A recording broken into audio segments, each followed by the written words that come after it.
Hello students, a very good morning to all of you. I hope you are fit and fine at your home and learning from there only. So, we are again back with another video of class 8th chapter number 2, that is microorganism friend and foe. Friend means you already know friend, जो आपके साथ हो, जो आपके लिए कुछ benefit कर रहा हो, ठीक है, आपके पक्ष में कोई बात कर रहा हो. And foe means enemy. ठीक है, तो कभी माइक्रो ऑर्गेनिज्म फ्रेंड की तरह भी बिहेव करेंगे और कभी एनिमी की तरह भी. अब कैसे करेंगे that we will learn in this chapter. So let's start. Introduction. Microorganisms are present around us, but they are too small to be seen with naked eye. Micro organisms जो हैं वो हर तरफ प्रेजेंट है, राइट. आपके room में present है, आप बाहर जाते हो वहाँ प्रेजेंट है, एवरीवेयर इट इज़ प्रेजेंट. पर हम उन्हें देख क्यों नहीं पाते? बिकॉज वो इतने ज़्यादा स्मॉल होते हैं कि हम अपनी नेकेड आई से उसको नहीं देख सकते हैं. ठीक है, वो इतने माइक्रोस्कोपिक होते हैं, इतने छोटे होते हैं, इसलिए उनका नाम रखा गया है micro organism. Micro means very small, very tiny. Okay, तो ऐसे ऑर्गेनिजम्स जो बहुत ज़्यादा स्मॉल होते हैं, नेकेड आइज से आप नहीं देख सकते हो. अगर आपको उनको ऑब्जर्व करना है, आपको देखना है, तो आपको माइक्रोस्कोप की नीड होती है. ऐसे ऑर्गेनिजम्स को हम बोलते हैं माइक्रो ऑर्गेनिजम्स और microbes, right. So again I will tell you the definition, proper definition of microorganism or microbes. Microorganisms are very small organisms which cannot be seen with the unaided eye. They can be seen only with a microscope. Unaided eye मतलब आपकी खुली आंखों से आप नहीं देख सकते हो, आपको माइक्रोस्कोप की नीड होगी. Microorganisms may be unicellular और multicellular. दोनों हो सकते हैं. यूनिसेलुलर मतलब सिंगल सेल का बना हो, और मल्टी सेलुलर मतलब बहुत सारे सेल्स का बना हो, मल्टीपल सेल्स का बना हुआ हो. ठीक है. The science which deals with the study of micro organism is called microbiology. ऐसी साइंस, ऐसी स्टडी जो माइक्रो ऑर्गेनिजम्स को स्टडी करने में हेल्प करती है, उसको हम बोलते हैं माइक्रोबायोलॉजी. और ऐसे साइंटिस्ट जो माइक्रो ऑर्गेनिजम्स को स्टडी करते हैं उनको हम बोलते हैं microbiologist. For example, you might observe that during the rainy season, moist bread gets spoiled and its surface gets covered with green white patches. अब आपने देखा होगा अभी रेनी सीजन चल रहा है, राइट. तो अगर आप ब्रेड को या चपाती को बाहर ऐसे ही रख देते हो तो उस पर या तो ग्रीन कलर की कवरिंग आ जाएगी एक दो दिन बाद, या फिर वाइट पैचेस आ जाते हैं. तो ये ग्रीन कवरिंग और ये वाइट पैचेस हैं क्या? They are the microorganisms. क्या क्या है वो हैं माइक्रो ऑर्गेनिजम्स. ओके, सो अभी माइक्रो ऑर्गेनिजम्स कहाँ रहते हैं? माइक्रो ऑर्गेनिजम्स हर जगह रहते हैं, प्रेजेंट एवरीवेयर. एयर में प्रेजेंट रहेंगे, सॉइल में प्रेजेंट रहेंगे, वाटर बॉडीज़ में प्रेजेंट रहेंगे. ठीक है, कभी कभी डिकेइंग ऑर्गेनिजम्स, जो डेड हो गए हैं ऑर्गेनिजम्स, उन पर भी ये सर्वाइव करते हैं. अंडरस्टैंड? हर जगह होते हैं. एक्सट्रीम कंडीशंस में भी होंगे, जैसे फॉर एग्जांपल हॉट स्प्रिंग्स हुए, डेजर्ट हुए, पोलर रीजन्स हुए, मार्शी लैंड्स हुए, हर जगह हर कंडीशन में ये सर्वाइव करते हैं. दे survive in extreme condition by forming a hard outer covering called cyst. अब ये क्या करते हैं? अगर इनके पास ऐसी कंडीशन है जिसमें सर्वाइव नहीं कर सकते, तो ये अपने आसपास, अपने सराउंडिंग में एक लेयर फॉर्म कर लेते हैं, एक कवरिंग बना लेते हैं जिसको बोलते हैं सिस्ट. अब सिस्ट क्या करता है? इनको जो बाहर के एनवायरमेंटल कंडीशन है उनसे प्रोटेक्ट करके रखता है. So now we will move to the types of micro organisms. There are 4 main types of microorganism. 4 type के माइक्रो ऑर्गेनिजम्स होते हैं: bacteria, fungi, algae and protozoans. एक बार फिर रिपीट करेंगे: bacteria, fungi, algae and protozoans. ठीक है, bacteria के एग्जाम्पल है लैक्टोबैसिलस, ई कोलाई. एल्गी अपने आप में एक एग्जाम्पल है. एल्गी के एग्जाम्पल दे देते हैं: क्लेमाइडोमोनास, स्पाइरोगायरा एक्सेट्रा.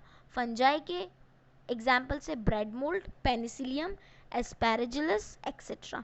प्रोटोजोन्स के एग्जाम्पल है अमीबा, पैरामेशियम. अभी बेटा ये सब क्या है? These are the names of micro organisms. ये माइक्रो ऑर्गेनिजम्स के नेम होते हैं. Viruses are also considered as micro organisms. जो वायरसेस होते हैं वो भी माइक्रो ऑर्गेनिजम्स होते हैं, बट वो डिफरेंट टाइप के माइक्रो ऑर्गेनिजम्स होते हैं. क्यों? Because they reproduce only in the body of host organisms like bacteria, plants और एनिमल्स. अब ये अलग टाइप के क्यों होते हैं? वायरस अलग टाइप के माइक्रो ऑर्गेनिजम्स क्यों हैं? क्योंकि ये किसी और की बॉडी पर सर्वाइव करते हैं. होस्ट, इनको होस्ट चाहिए, होस्ट बॉडी चाहिए, तभी ये सर्वाइव कर पाते हैं. और होस्ट बॉडी कुछ भी हो सकता है, बैक्टीरिया हो सकता है, प्लांट्स हो सकता है, एनिमल्स हो सकता है. ठीक है. Common elements like cold, influenza, flu and most coughs are caused by viruses. आपको जब कॉमन कोल्ड हो जाता है, कफ हो जाता है, सर्दी हो जाती है, तो वो किसकी वजह से होता है? वायरस की वजह से होता है. और उस वायरस को जिंदा रहने के लिए क्या चाहिए? आपकी बॉडी चाहिए. आप मेडिसिन लेते हो, उसको वहाँ पे किल कर देते हो, राइट. पर अगर आप मेडिसिन नहीं लेते हो तो वो अपनी ग्रोथ को आपकी बॉडी में बढ़ाता रहता है. ठीक है. Serious diseases like polio and chicken pox are also caused by virus. Polio और चिकन पॉक्स भी वायरस की वजह से होता है. Now we are moving with the type, the shapes of bacteria, right? Usually there are 4 shapes of bacteria. 4 shapes के bacteria होते हैं. बेसिलस जो रॉड शेप्ड के होते हैं, यहाँ पे आपको रॉड शेप दिख रहे हैं, ठीक है, तो ये क्या है? बेसिलस. फिर कोकाई होते हैं. कोकाई राउंड शेप के होते हैं, छोटे छोटे राउंड शेप के आपको दिखेंगे कोकाई. विब्रियो जो होते हैं वो होते हैं कॉमा शेप्ड के, ठीक है. और स्पाइरला जो होते हैं वो होते हैं स्पाइरल शेप्ड के. ये आपको दिख रहा है स्पाइरल शेप्ड के हैं. तो ये 4 तरह के बैक्टीरियाज होते हैं. अंडरस्टैंड. फंगस का एग्जाम्पल दे रखा है यहाँ पे, क्लेमाइडोमोनास, पायरोगायरा. प्रोटोजोआ के एग्जाम्पल दे रहे हैं अमीबा, पैरामीशियम. एंड फंजाई के भी bread mould, penicillium and asparagus. Now we are moving with virus. What is virus? The word virus means poisonous liquid. क्या है वायरस? पॉइजनस लिक्विड है. क्यों पॉइजनस बोल रहे हैं? बिकॉज ये आपकी बॉडी को हार्म करते हैं. ठीक है. वायरस जो होते हैं वो स्मॉलेस्ट माइक्रो ऑर्गेनिजम्स होते हैं जिनकी साइज 20 से लेकर 300 माइक्रॉन्स होती है. They can only be studied under electron microscopes. किस में स्टडी किया जाता है? इलेक्ट्रॉन माइक्रोस्कोप के अंदर. अब वायरस जो होते हैं, मैंने आपको बताया कि होस्ट के बिना जिंदा नहीं रह सकते, तो they need a living cell. उनको एक लिविंग सेल की ज़रूरत होती है, क्योंकि वो उनको रिप्रोड्यूस करना होता है. तो वो कहाँ रिप्रोड्यूस करेंगे? होस्ट सेल में. ठीक है. वायरसेस जो होते हैं उनको कनेक्टिंग लिंक माना जाता है लिविंग थिंग्स और नॉन लिविंग थिंग्स के बीच में. ठीक है. Viruses are vaccinia virus, influenza virus, HIV virus, polio virus. ये सारे वायरसेस होते हैं. ठीक है. Now friend and foe. मतलब फ्रेंड अभी मैंने बताया जो आपका अच्छा चाहता है, जो आपको हेल्प करता है, और फोय मीन्स एनिमी जो आपका नुकसान करता है. Microorganisms play an important role in a life. Some of them are beneficial whereas some are harmful. कुछ बेनिफिशियल है और कुछ हार्मफुल भी है. ठीक है. Microorganisms used for making curd from milk, for making cheese, pickles, bread, cakes, pastries, alcohol, wine, vinegar, acetic acid, etc. अब कुछ ऐसे माइक्रो ऑर्गेनिजम्स भी होते हैं जो कर्ड बनाने में हेल्प करते हैं, मतलब दही बनाने में हेल्प करते हैं मिल्क में से, चीज़ बनाने में हेल्प करते हैं, पिकल्स बनाने में हेल्प करते हैं, ब्रेड बनाने में, केक्स बनाने में, पेस्ट्रीज, अल्कोहल, वाइन, विनेगर, ये सब बनाने में आपकी हेल्प करते हैं. तो हेल्प कर रहे हैं तो वो आपके क्या हुए? Friend. First of all we will start with the making curd from milk. अब कर्ड में से मिल्क कैसे बनता है? बेटा आपने कभी भी आपकी मम्मी को देखा होगा दही जमाते हुए, कर्ड जमाते हुए, तो वो क्या करते हैं? पहले उनके पास ऑलरेडी जो कर्ड रहता है, दही रहता है, वो मिल्क में मिक्स कर देते हैं और उस मिल्क को रख देते हैं, राइट. तो कर्ड में होता है लैक्टिक एसिड बैक्टीरिया. ठीक है. लैक्टिक एसिड बैक्टीरिया क्या करता है? वो कर्ड को, कर्ड के फॉर्मेशन में, कर्ड मेकिंग में हेल्प करता है, right. Lactobacillus produces in milk and it will convert into, the milk will be converted into curd.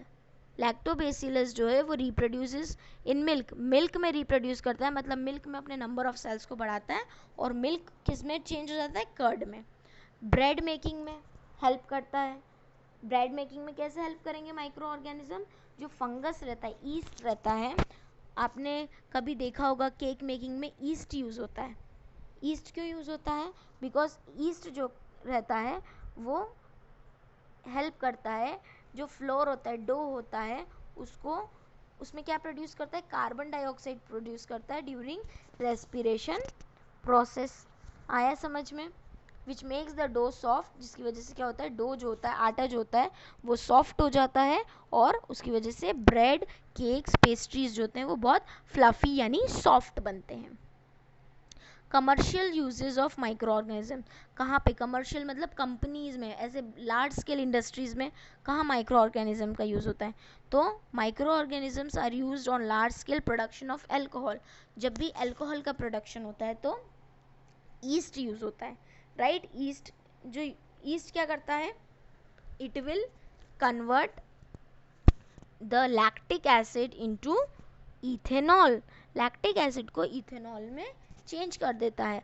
अब ऐसा प्रोसेस जिसमें शुगर जो होता है वो अल्कोहल में चेंज हो जाता है, उसको हम बोलते हैं फर्मेंटेशन प्रोसेस। एक बार फिर से रिपीट करूंगी, the process of conversion of sugar into alcohol is fermentation. ये सबसे पहले फर्मेंटेशन किसने डिस्कवर किया था? लुइस पास्चर ने इन 1857। मेडिसिनल यूज भी होते हैं माइक्रो ऑर्गेनिजम्स के, कैसे? It will helps in the formation of antibiotics. Antibiotics मतलब आप जो मेडिसिन लेते हो ना बेटा, वो एंटीबायोटिक्स होती हैं। तो वो किस में से बनती हैं? वो इन्हीं माइक्रो ऑर्गेनिजम्स में से बनती हैं, जो डॉक्टर्स आपको टैबलेट्स के रूप में, कैप्सूल्स के रूप में, इंजेक्शंस के रूप में देते हैं। एग्जाम्पल हुआ पेनिसिलिन।